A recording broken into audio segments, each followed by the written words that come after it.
right, welcome back to D-Pod. We're gonna have another BTS session today, behind the staff, right? Getting to know some of the stories behind some of our staff mentors. And today we have Benjamin Liu. Hello, Benjamin. Welcome to the 4th floor studio of Greenwood. So this is your first time on the podcast. How are you? How are you feeling? I'm feeling pretty good. I good? just watched USA get destroyed by the Netherlands. Oh, what? Oh, no. Oh, I didn't even realize that was happening. Yeah. Wait, what does that mean? That means that the US is completely out. And that was it round of 16 already today? Round of 16. Dude, I am so out of it right now. I was just so happy about Korea making it in. So I just that was pretty unexpected. That was unexpected. I like to think of myself as American, but I think for that day I was Korean. I was like, 대한민국. Yes, all right. Nice. Oh, that's exciting. Or I guess it's not exciting, but it's exciting for the Netherlands. Yep. Actually, the Netherlands, Koreans kind of like the Netherlands. Do you know why? No. It's because, in 2002, in the World Cup, when it was hosted by Korea and Japan, and they made it into the round of 4. They did. Yeah, they made it to the round of 4. I wonder why. I wonder why it was in Korea. But anyways, hot take. But the coach at the time was Dutch, so then Koreans love the Netherlands because they think it was that Dutch coach who led us there. So, anyways, random trivia for you. All right, so we have Ben on today.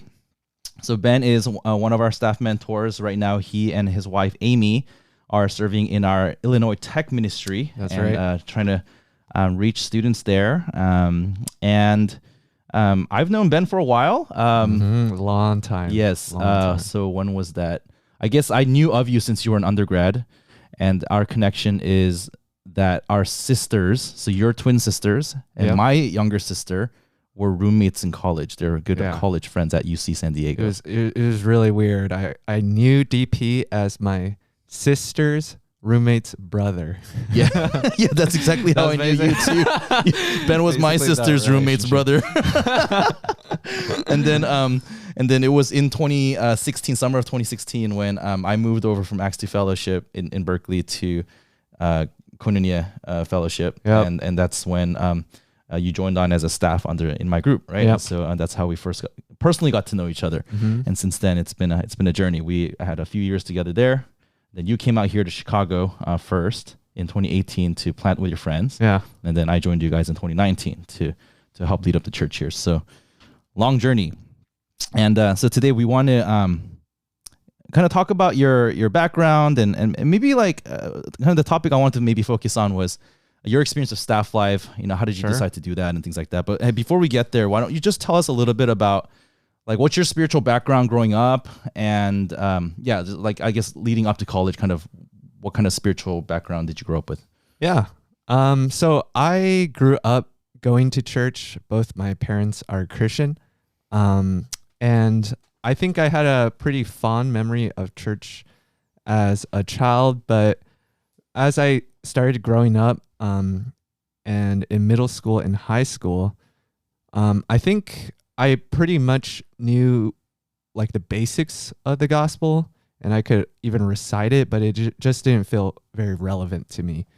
And because it didn't feel very relevant to my life, it didn't solve the biggest problems I was experiencing. I remember during that time, one of the biggest things I was going through was bullying, and just also you were being bullied. Yeah. Oh, okay. Uh-huh. And then feeling just pretty socially isolated from other people, and and in church, I also had a hard time making friends because a lot of the people who were my age all left the church for one reason or the other. So it didn't really feel like a community that I could sink my roots into. It was just a bunch of old people. So I just didn't feel connected, and I had less motivation to go to. And then also at the same time, one of my best friends in high school started challenging my faith. He was this atheist reading Richard Dawkins and all these other atheists, and he was like, why do you even believe in Christianity.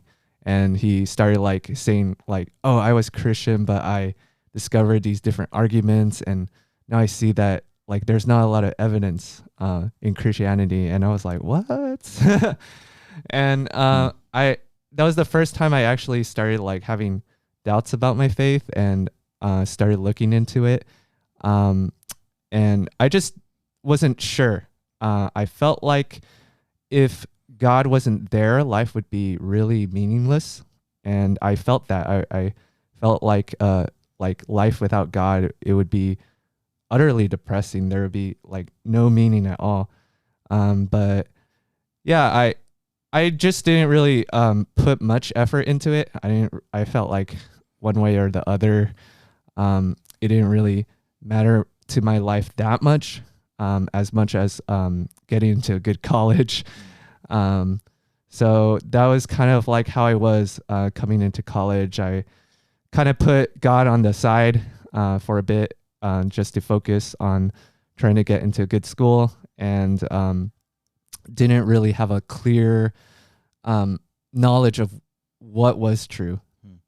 So that's kind of my background. Okay. And what was your dream college?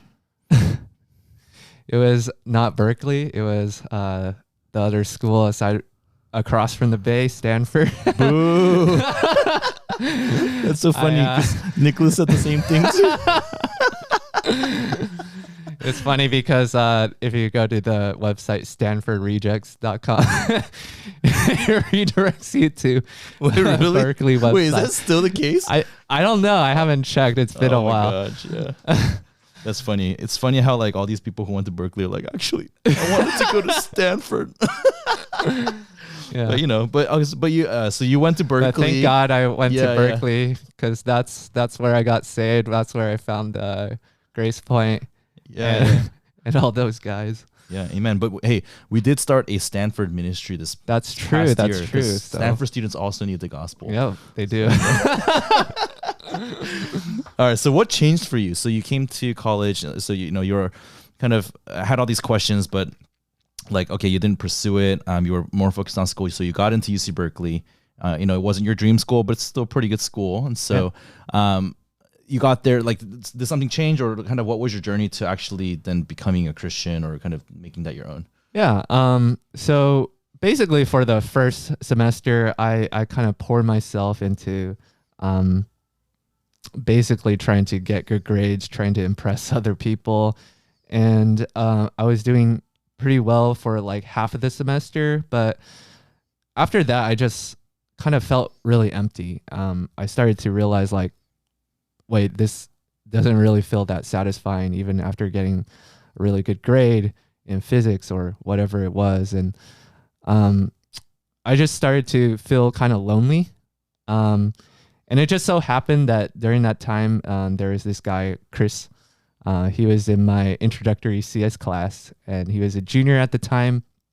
Kind of invited me to his place, promised me that he had a bunch of smart friends who could teach me CS.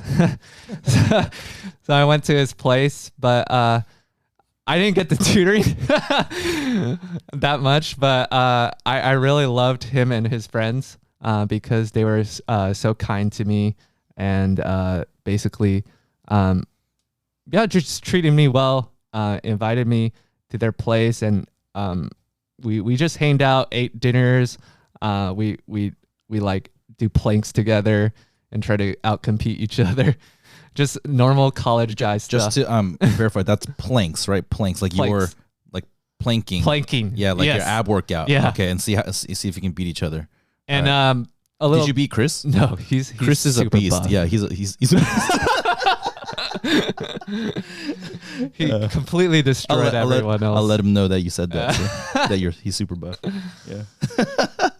Yeah, so you started hanging out with these guys, and Chris is older than you, right? Like a couple years older than you, or 2 years. 2 years older than you. Yeah, so like him and his friends, and you kind of fell in love with their group, with their group, and their dynamics, and you were loved by them. So then, kind of, where did that go from there? Yeah. So I knew that Chris was part of Christian Fellowship, and he would constantly invite me, and I'd be like, Sorry, I'm busy. Kindly reject. But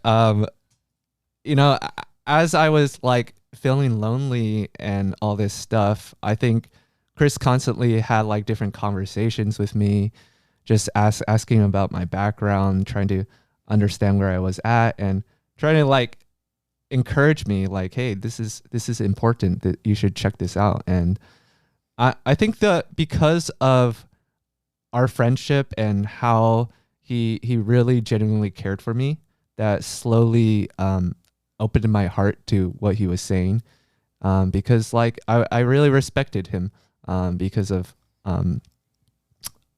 just how much he cared for me and what a friend he was.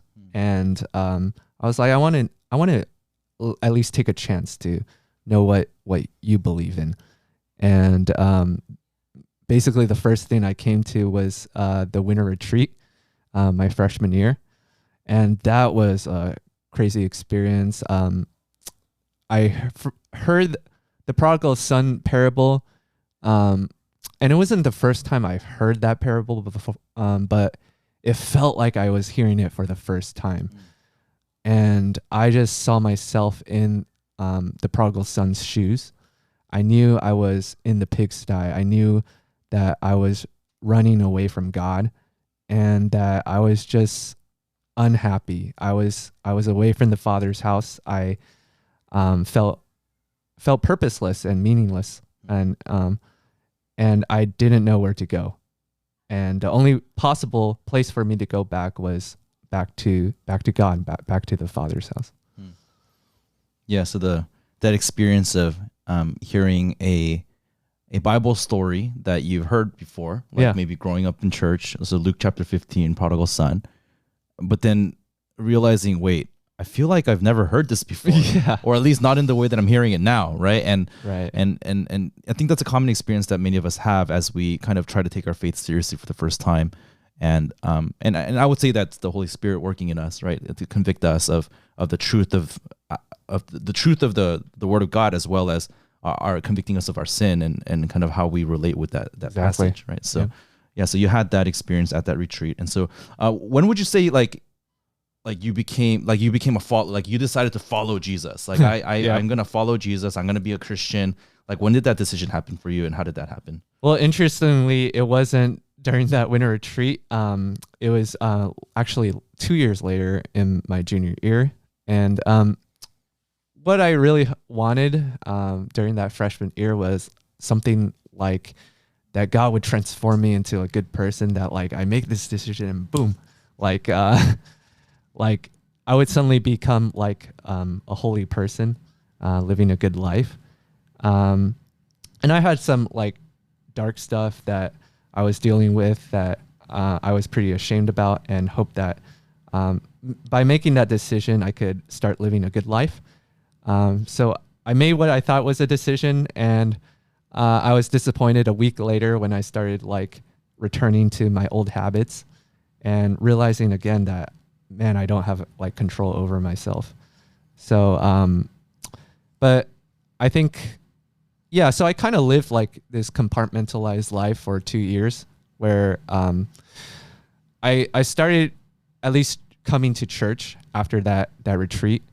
But I saw that like my peers, they were kind of like growing in their faith, and that kind of left me feeling a little envious. Like, wow, how come they seem to be like really growing, and there's a lot of thriving in their faith. And to make up for that, I think I did a lot of like hiding of what was dark inside of me, and all the thoughts that I had that I knew wasn't God-centered. And I tried to look like I was a good person, but the whole time I was still kind of in the same place, still in the pigsty, still trying to trying to put up a front, trying to put on a mask and look like I was a good person. And it wasn't until my junior year that I started to really have a personal look again at what Christianity was. And the book that really transformed my life was this book called Out of the Depths by Martin Lloyd-Jones. It's basically a look at Psalm 51.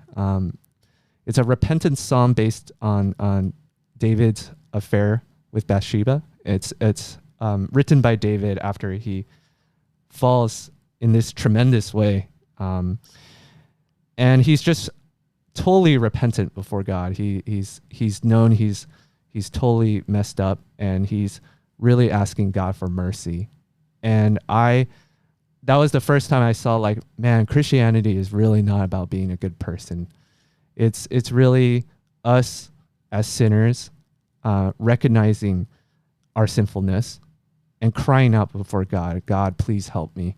Have mercy on me. I'm a sinner that needs your help, your grace.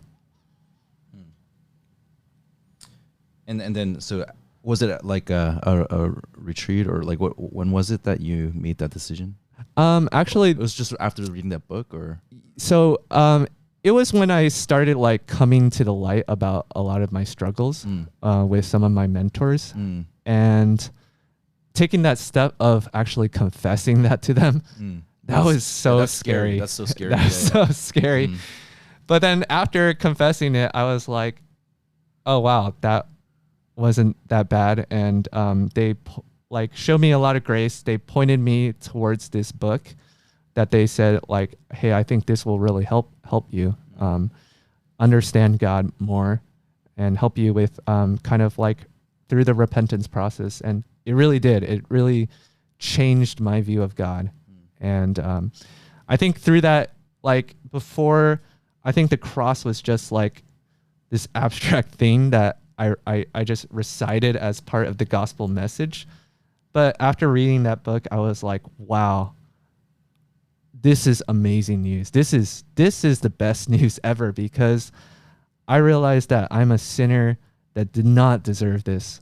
But God laid down his life for me. And that's just incredible, that he would even do that for me when all my life I've been rejecting him. I've been running away from him and living my own life, and yet he sends his son. So that was the first time that message became really personal to me. Yeah, thanks for sharing that. I definitely see the contrast between kind of the decision you made your freshman year, where you said something interesting. You said by like maybe making this decision, you hope that God would clean you up. And you're like, oh, like these things I'm ashamed of, like I want no one to find out about it. I'm gonna kind of just check this box off that says I want to become a Christian, and hopefully God will clean me up. Yeah. To that, from that to your junior year, where you realized actually to become a Christian is for you to bring all that stuff that you thought you were gonna take to your grave, and you actually have to bring that before God. Exactly. Right. And the way that you really experienced that practically was you brought that before one of your mentors, and you had this really scary experience of allowing these things you never talk about. Yeah. To come out of your mouth, and like, oh, it comes out, and you're like, it feels so vulnerable. Yeah. Right. And you feel like in that moment there should be judgment or disgust or something, but instead you were met with grace, right? You were met with love, maybe a arm around the shoulder saying, hey, let's pray. Like, let me pray for you, and reminding you of the gospel. And that's when the gospel finally became like that real thing. It's like, wait, God just forgives me, right? And that's amazing news, right? And so, it's neat that I'm sure there's a lot to talk about there, that 2-year journey. I think there's a lot there with regards to, you feeling envious towards your friends because they seem to experience joy that you didn't have and things like that. Right. But hey, that's the journey that God had to bring you on. And I'm thankful that you experienced it in that way. And, definitely at some other times I want to kind of explore, like what that was like, it's like those 2 years of like, well, dang, what am I doing wrong? Like, yeah. And then coming to that point in junior year where you're like, okay, I think I understand the gospel now. Yeah. Right. So from there, I wanted to kind of jump into then. So you became Christian, and then presumably after that, you continued to serve in different ways, which I think you had already been serving, right? But then, you got more joy out of it. Now you kind of understood the gospel personally for yourself. So then, what I want to jump to is like, so how did that translate to kind of becoming a staff at our church. So because that happens a lot. So you know, sometimes people ask me like, oh, so do Grace Point, does Grace Point just want like all of their students to become staff? And my answer to that is no. Like that, I think that's a little overly simplistic, right? Because what I want is for all of our people that we're ministering to understand who they are, right? And that they're beloved children of God, and to find rest and peace in that. And then tied with that identity is also this call to be an ambassador for Christ, right? Exactly. He calls us ambassadors. He calls us ministers. We believe in the priesthood of all believers. You don't have to be a professional clergy to do ministry. Like every person should do ministry, and there's a work of ministry that God has prepared beforehand for you to do. And so that doesn't have to be at our church, you know what I mean? Like that could be anywhere. And so, but then at the same time, because we get so close with people, like, and we pour out to them and they feel close to us, a lot of times people, I guess, do stay on afterward to become members at our church, post-grad members, and then maybe even joining one of the staff teams later on. So I wanted to kind of dive a little bit into what that experience looked like for you. So was there a time where you like, quote unquote, decided to join staff, or was that more gradual? How did that play out for you? Yeah. So I think joining staff had a lot to do with my experience junior year. Because once I had that experience of like the cross being this amazing news, I knew that, like, following that, I knew my mission was like, I want other people to have that same experience. I want other college students to understand what I just understood and experienced. And that was when I really start to understand the mission of our church. Like we keep talking a lot about this passage, Acts 2:42-47. And before that was a beautiful picture, but with the gospel in place in my own heart, I was like, okay, this is much more than just a loving community. It's a lot about bringing this amazing news to people who have never heard of it, or maybe they don't understand it. But I think as to like, so I knew like I always wanted to be part of that Great Commission, but joining staff was a little bit of a struggle, because junior year to senior year, I think I still wanted to really prioritize my career. And my junior year summer, I was thinking about internships and ended up with an internship at VMware. And I was like really thinking about like my plans after college. Like, what do I really want to do? Do I really want to stay at this church? Or do I want to like focus on my career? And I think my experience that summer kind of really confirmed for me that I did want to place my life into this church, because I think what I experienced that summer was basically I would go to this internship and hang out with all these interns, and what I experienced was like basically it was like a lot of competition, and people treated each other like by kind of the value they would add to their friendships. But when I came up to Berkeley during the weekends and came to there for their Friday Bible studies and Sunday services, I really experienced something a lot more like community.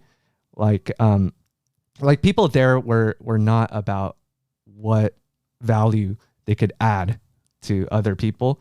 It was a lot about like lowering boundaries and sharing in the gospel message. And I think that was when I really started to see like maybe chasing after this career, it's not all that it's cracked up to be. And I just kind of saw that was going to lead me into the same place I was in college, pretty empty. And but there was something about like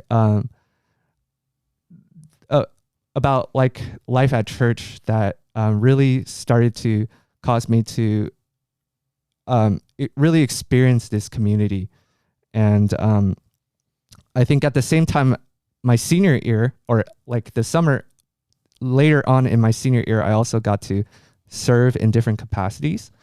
We got to visit different church plants.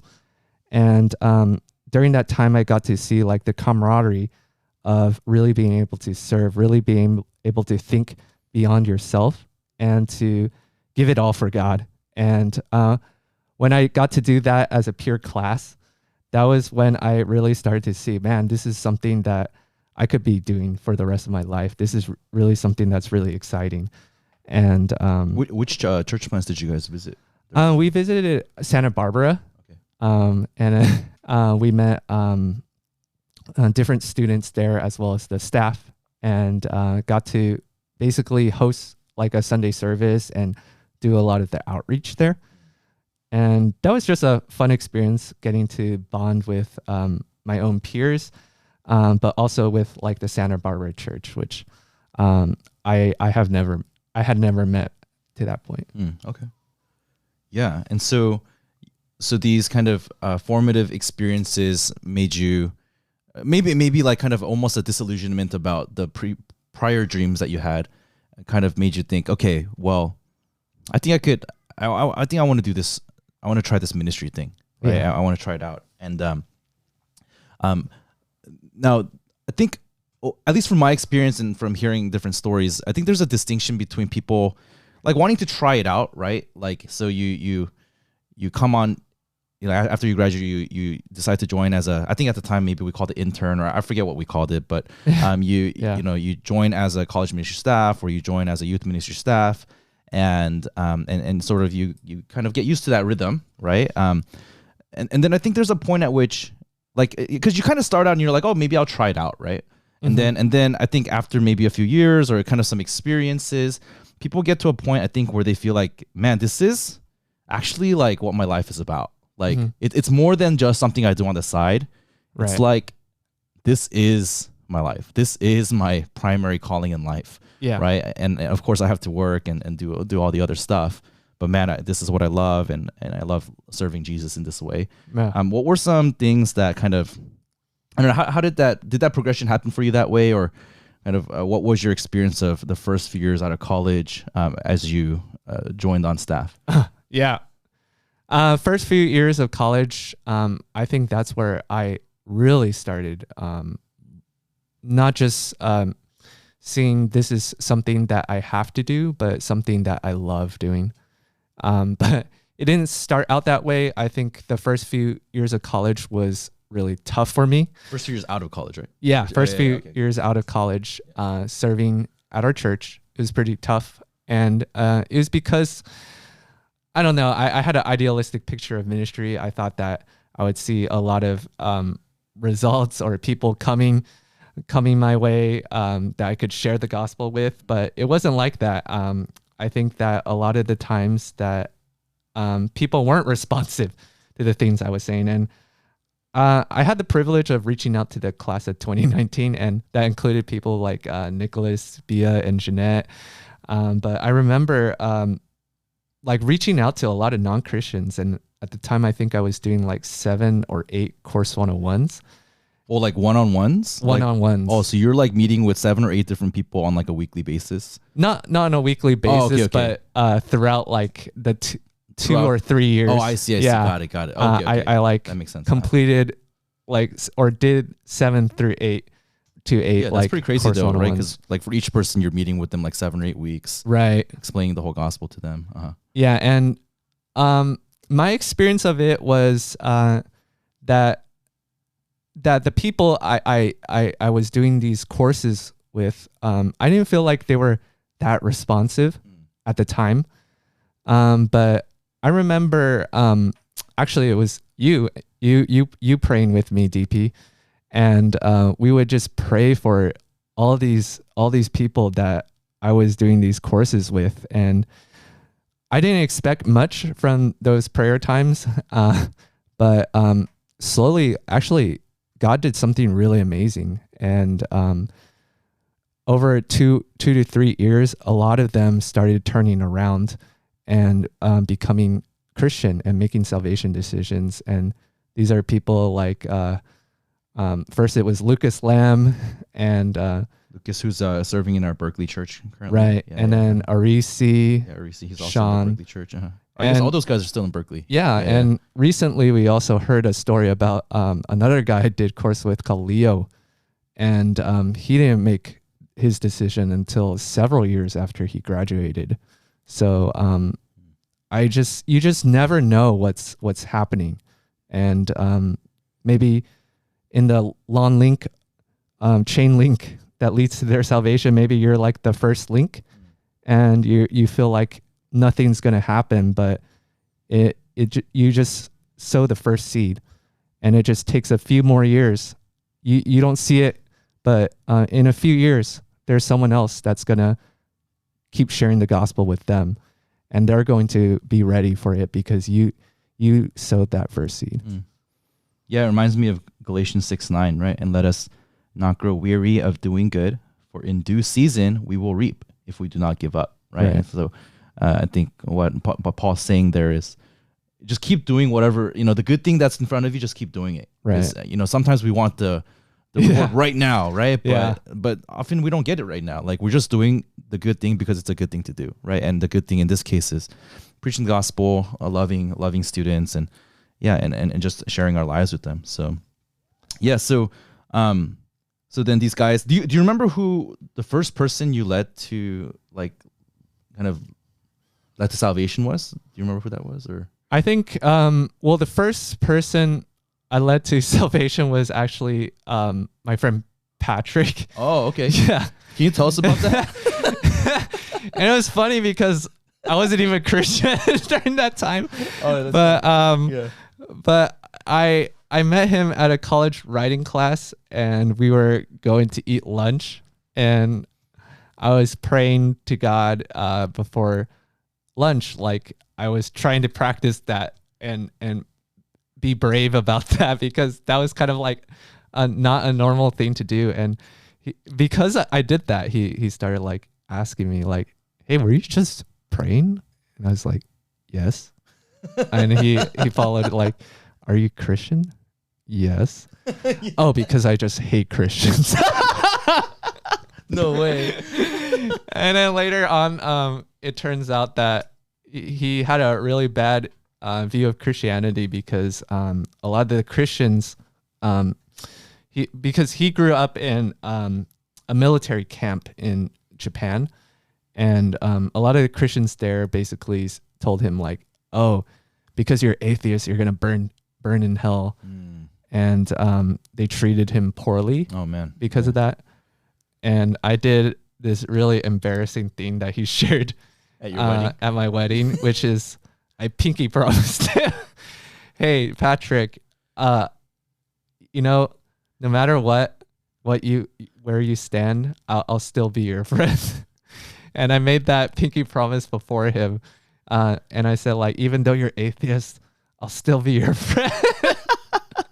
Was that in response to that story? Yeah, in response to that story. I said, I won't judge you.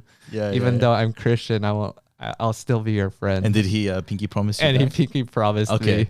And then he was like laughing too. He's like, "No, I'm not going to do this." But like, I was like, come on. I made the pinky promise. You got to do it. Oh my gosh. Wow. I didn't realize the backstory behind this. Wow. So I heard about the pinky promise before, but that's so funny. And then you guys have been friends since then. And since then, Patrick made a decision to actually become, so he started coming out to church. And right. We actually made decisions around the same time. Oh, okay. Actually, no, he made a decision 1 year after me. Oh, okay. So his senior year. Okay. Wow. But so that took several years. Several years. Yeah. And I remember, like he wasn't interested in church for a long time, but I just kept inviting him, and slowly he started coming to a few events, and each event he was really touched by something in particular that was relevant to his life, and that opened him more and more to the gospel, so that he was ready to receive that his senior year. Wow. So I know that a lot of our students have a lot of friends who are not believers, right? And that was the case for a lot of us too. And So how do you have any, like, maybe do you have a tip or any word of advice? Because like Patrick, maybe he was, I don't know how willing he was to come to events, but for a lot of people, they're not that willing to come to like a Christian thing. So then what advice would you give with regards to like reaching out to your kind of non-believer friends and like how you can love them? Yeah, I think it's I was inspired to love on Patrick the same way that Chris kind of showed love for me my freshman year, and I wasn't open to that time to Christianity per se, but I was definitely open to a friendship, and it was through that friendship that I had with Chris that's what opened me to really receive the gospel, to come to that winter retreat. And I think in the same way, Patrick was really hungering for that kind of friendship. And I try to, I was inspired by a lot of the things that Chris did. One of the things he did was like just bringing something to me when I was sick. And I remember that being really touching for me. So I tried to do the same thing for Patrick. And he was actually totally floored by that and said like, wow, like, I can't believe that you thought about this for me. And it's a lot of like small acts like that slowly warmed his heart, because during that time we would also have like a lot of different spiritual conversations where he would raise his doubts and I'll be like, I don't know, but here's my best explanation that I can give you. Yeah. And we would have those conversations, but I think even though those arguments I didn't necessarily wasn't necessarily like totally convincing, at least tried to really love on him. And I remember like my sophomore year, there was this speaker at our church called Cliff Connectley. And one thing he said, that he's a like a pretty famous apologist. Yeah, he's a pastor and apologist. Yeah, but an apologist, for people who don't know, it's someone who kind of is in the realm of defending the faith. So. Exactly. But what he said really stuck out to me, which was that the number one tool for evangelism isn't any type of like argument. It's really love. And yeah, that really stuck out to me. And I've also experienced that to be very true in the real world, that people might not be persuaded by a convincing argument, but the love that you show, it really speaks a big word to how you are trying to follow Jesus. Yeah, and even when people ask questions, right, like maybe theological questions or kind of apologetics type questions, the fact that we take the question seriously and like you were saying, like maybe you don't know the complete answer right now, but hey, I take your doubt or I take your question seriously, and I'm going to answer it in the way that it best possibly can. And maybe I'll do some more research and kind of come back to you also. But just the fact that we even like address that, not in a combative way, but like no, what you're asking matters. Like that's a question that I had, like, and having that dialogue in a loving way, like that can also speak volumes. Instead of kind of like dismissing the question or like, hey, like that's not important or something like that. Right. So. And I think that was what Patrick expected based on his prior experience, was that if he brings up these doubts, what he would receive is like a lot of judgment or condemnation for having those doubts, but just being a listening ear and being patient and just trying your best. Even if you don't know all the answers, and it's okay just saying like, I don't know the answer. Having that dialogue, I think can be helpful to like lowering that barrier. Yeah. And then like you mentioned, not just the conversations about Christianity, but all the other things you do besides that, right? Like loving them, spending time with them, having meals, having them over, like whatever it is, right? Yeah. Like just being friends together and having that context of that relationship through which, when the opportunity presents itself, you have a chance to share a little bit about your faith or maybe invite them to something, like we made an invitation to all of our students this week, to invite people to this coming Sunday, tomorrow, as we're recording this right now, because we're gonna have a Christmas message, right? And people are open to coming to a Christmas thing. Yeah. More open than I guess a regular service, right? So maybe like once a year you have a chance to like, invite them to something and have some more conversations about that. So now kind of coming back to staff life, right? Staff life, what we were talking about before. So I think what I'm hearing is that you really fell in love with just people becoming saved. As you pray for people, as you see them cross the line of faith, like that process, it became exhilarating, right? It's something that you started to enjoy. And so could you tell me a little bit about like what was like a difficult moment? Like what were there moments where you felt like giving up? Were there moments where you felt like, oh man, this is too hard, like I can't do this? And then from there, where we're gonna go is then what keeps you going? What kind of kept you going through those times? But let's start with kind of the difficulties. Yeah, I think that when you're going through a time in ministry where you're not having a lot of results, you keep having to ask the question like, why am I really doing this? And it's those moments that really count, I think, because it really shows what your heart is made of. And are you really doing this for yourself, or are you really doing this out of devotion to God? And I think those moments really helped me clarify my gospel convictions, because it was during those times I had to go back to the Bible and say, like, try to read it and try to convince myself again that I'm doing this because this is the most important message. And this is the most important message because it's what I need personally, first and foremost. I need grace every single day, because there's not a single day when I'm not falling into some kind of sin, when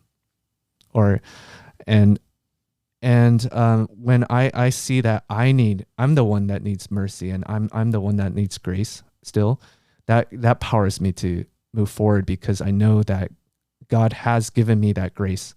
And there's a joy that comes from that just feels contagious, that makes you want to not give up, because just as God doesn't give up on us, no matter how much or how far we run away from him, we don't want to give up on those people that we've been praying for and trying to love. Oh, so that's really interesting. It's like a little cycle, right? Yeah. Because you feel discouraged by ministry, so then you're like, why am I doing this? Which brings you back to your own story and the scriptures, and then that reminds you, wow, God's been faithful to me, and so then I'm gonna go back and be faithful to these people that caused me to start on this cycle. Yeah. I've definitely been on that cycle before. Yeah, it's interesting how that works. Yeah, and I think that's why ministry is so healthy. I think it is one of the motivations that drives us back to God's word, right? Because we need wisdom for ministry, but also we need, like you said, conviction. We need personal conviction that this is what we're supposed to be doing. Yeah. And sometimes when things get discouraging, that runs out, right? And so we need to go back to the scriptures. So, yeah. And then what were there any what was like a high point for you? Kind of any really sweet moments in ministry that you remember? Just, I know it's hard maybe, but just choose one. Oh man. I think one of the most happiest moments for me recently was just seeing Arisi graduate this last year, and seeing this picture of all the people that's loved him throughout the years. Tell us a little bit about who Arisi is. Yeah. So Arisi is this half Samoan. Arisi, if you ever listen to this, what's up, dude? What's up, Arisi? Yeah. He's half Samoan, half Fijian. He was more than 300 pounds when I met him and trying to walk onto the Cal football team. Yeah, dude. He's a strong dude. He's a strong guy. But he grew up in the Sacramento area where it was there was a lot of poverty and a lot of gun violence, and he was kind of like he kind of experienced that. So he really had a chip on his shoulder, and he wanted to prove like I can try to make it as a pre-med, but I think ultimately he found that empty and kind of softened his health over the years, or God softened his heart over the years to receive the gospel. And yeah. And you were like pretty involved in his undergrad experience, right? Because you were a mentor in Coin where he was a student. Yeah. I remember he like slept over at your guys' house a lot, right? Was that your house or? I think so. Yeah. Channing House. Yeah, and Channing House. This guy can snore a storm. So everyone knew when he was sleeping over. I was on the second or third floor, and then I could hear him snore. Yeah. So we have a lot of like fond memories of Reese over the years, and he had his fair kind of different struggles and things like that, and then maybe you can kind of come back to the graduation. Like, why was that such a sweet kind of experience for you? I think the graduation picture was beautiful because, one thing that his dad said was really stuck out to me, which was that Arisi couldn't make it without all the people here. And I really saw that to be true because I knew Arisi his freshman year, and if he was just going his own way, I think he would have gone down a pretty dark path of disillusionment. But because he had like a whole community to support him, he really found a lot of strength from that and was able to make it farther than he could have by his own power and own strength. Yeah, that's so awesome. And it's, I think when I think about Arisi's story, it's maybe I should just interview him one of these days. I feel like we should. But yeah, it was everything from his, I mean, obviously, we're talking about people's salvations here, but kind of the love he experienced from the church, it was not just about spiritual life, right? It was everything from physical health, right? Emotional health, right? All the way to, spiritual health and kind of coming to make that decision to follow Jesus. And I'm like, whenever I'm back in the Bay Area and I see him, he always like gives me this big hug. Yeah. Right. And it's just, I don't know. Hug. Yeah. It's so good to like see him. And I think what that represents for you maybe is like it's such a miracle when like people's lives are transformed, and it takes a village. It's not like it was you and your amazing effort, or it was like we all did a little bit. We were all a little bit part of each other's stories, and somehow God uses all of that to bring blessing into people's lives. And just the fact that we get to be a part of it is such a blessing. Yeah, exactly. Right? Yeah, that's awesome. So you, I guess, okay, so you have sort of a unique vantage point because, like you mentioned, you ministered the class of 2019, and we have some of our staff are class of 2019. So that was the first set of students you ministered to as kind of a staff mentor. What do you remember about Nicholas as an undergrad? Let's just, because I just interviewed Nicholas right before you. So why don't you tell me just a short little snippet about what you remember about Nicholas? Nicholas, he was one of the most interesting people that I've ever met. He was incredibly robotic, but also this person. What do you mean by robotic? Like you mean how he walks, or like yes, or how he walks and how he thinks, or everything. Yeah, okay, I know what you mean. But he also, because he's so robotic, he has this incredible focus to do anything he puts his mind to. And one of the stories is like he actually self-studied a lot of his AP tests. Wow. He just he didn't take the AP he didn't take the AP class. He just read through the book by himself. Wow. And I did not know that. Wow. Scored a perfect score. Oh my gosh. Who is this guy? So I'm like, who is this guy? And he was, at the time, he was super into rock climbing.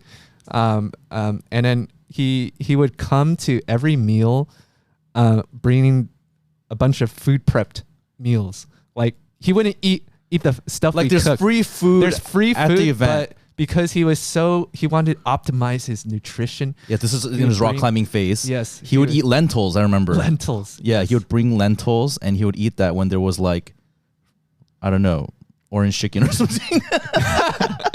But then if he knew that there was going to be steak, like one time DP wanted to have a special night, and Nicholas knew there was steak coming, so he starved himself all day, morning and all afternoon, so that he could eat the most optimum amount of steak. Gosh.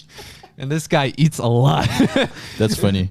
I can imagine some of our current students doing that too. So, so maybe that's not just Nicholas, but yeah. But it's cool now. It's like neat that Nicholas is now here in Chicago with us, and that's why we're picking on him. But you and Nicholas are serving together in the Illinois Tech Ministry now. Okay, so what's that experience been like for you? It's like this is someone that you ministered to, you prayed for, you saw them kind of take all these steps, and now you're out here in Chicago doing ministry at IIT together. Like, how have you been processing that? Oh man, it's really incredible actually. I'm really happy to be serving alongside of him, and it's a lot like how just seeing like people like Jeff B, Anezi, Eden, and Giselle, all these people we've tried to love on the U Chicago campus, how they've started to serve alongside of us, and it's just like their history and who they were, and to see them now like in a place where they're trying to love Jesus and try to serve. It's really incredible to see that. Like now we're, instead of us serving you guys are alongside of us, and we're side by side trying to tackle this campus, trying to love these college students together, to reach more people. So. Yeah, one of the metaphors we use sometimes with the staff is that people think that we're like a restaurant where you're supposed to come and you order some dish that you want and we serve some dish, right? And I think maybe that's how some people view church, which I don't think is the biblical view of church. And I think most pastors would agree with that, right? Because we're a priesthood of all believers. But instead, we're not a restaurant. We're a chef training school, right? And so maybe you're like our first kind of interactions with us is you come and you try out what our chefs in training are cooking, right? I guess the chefs in training are the like younger staff mentors, right?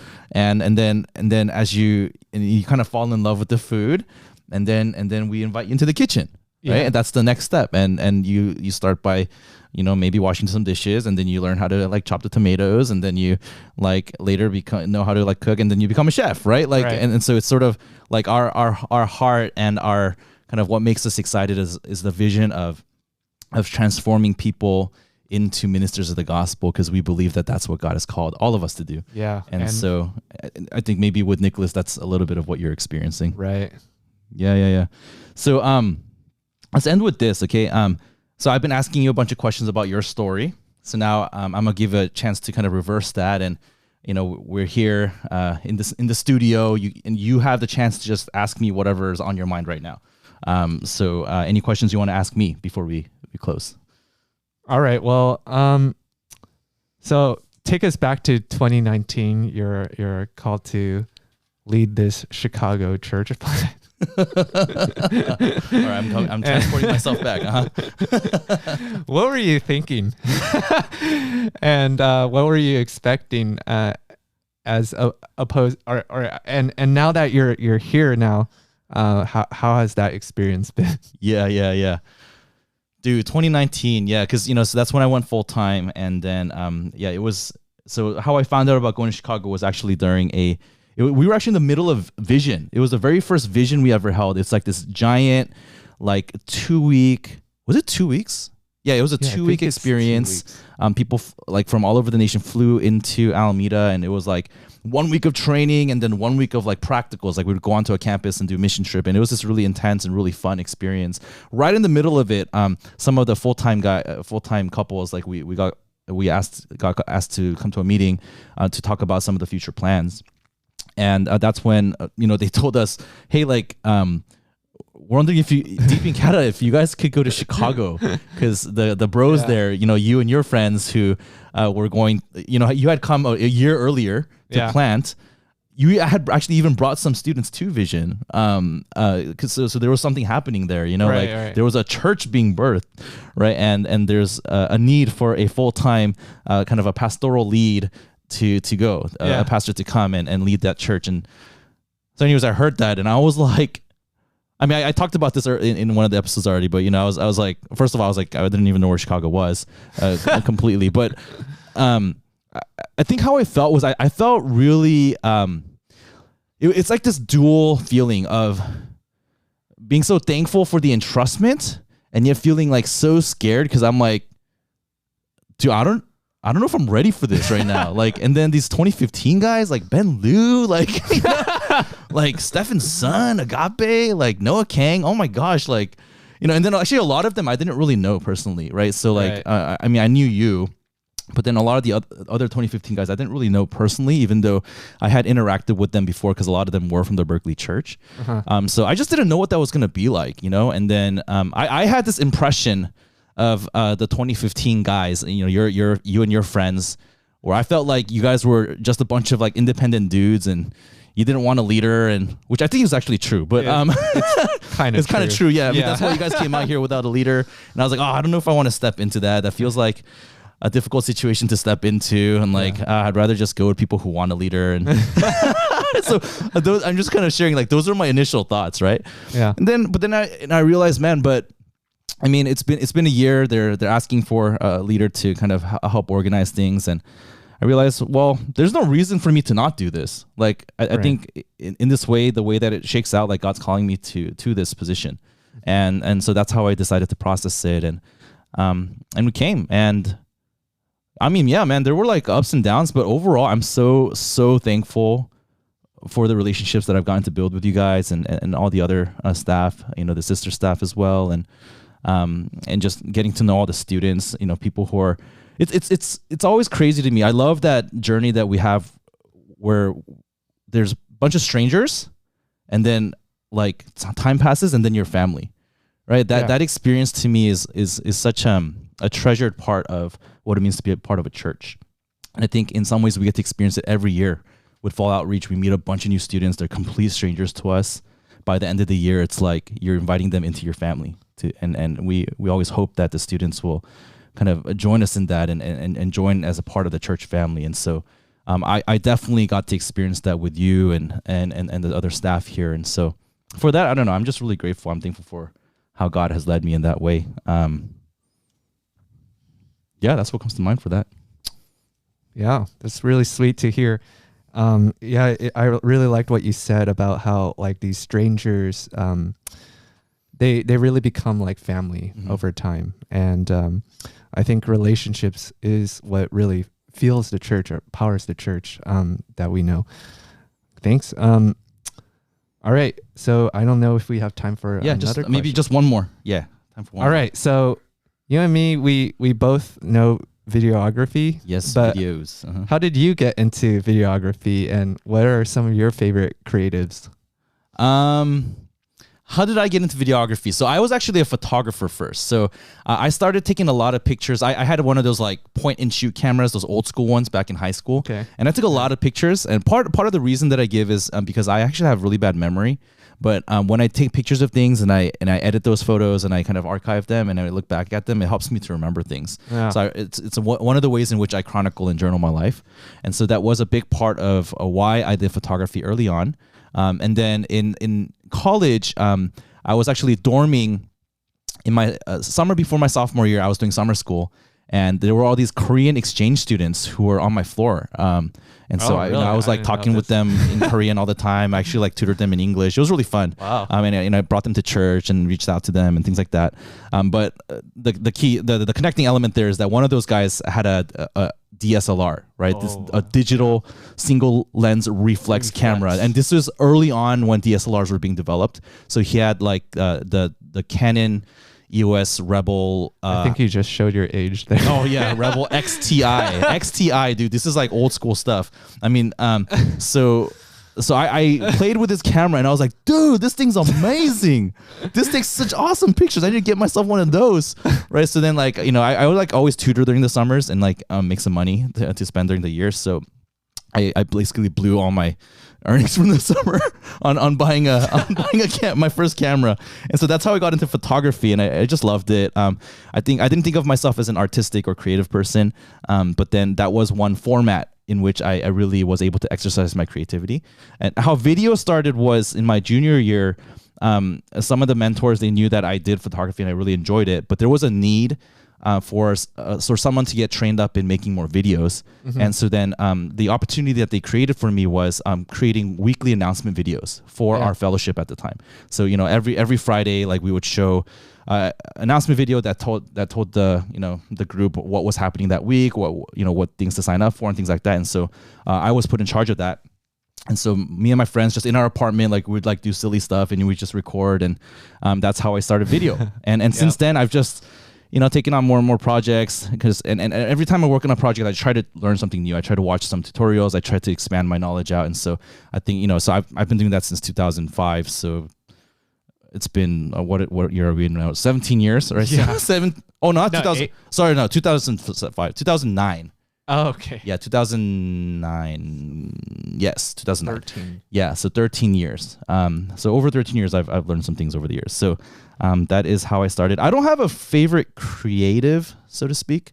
No one really comes to mind, but I don't know. For me, I enjoy movies. I enjoy movies, and I like that format of storytelling, and so I think that's where kind of I think that's synergized with, you know, learning the technical aspects behind video, and I just think that whole process is really fascinating, and it's a powerful way of storytelling, and that's really important for the church to be able to kind of use for the kingdom of God. So I've been happy to, and at times it's been painful and it's a lot of hard work. Like even last night, all of yesterday, I was working on a video for a retreat happening this weekend, but like it's one of the ways in which I get to serve. So I'm thankful to do that. So right.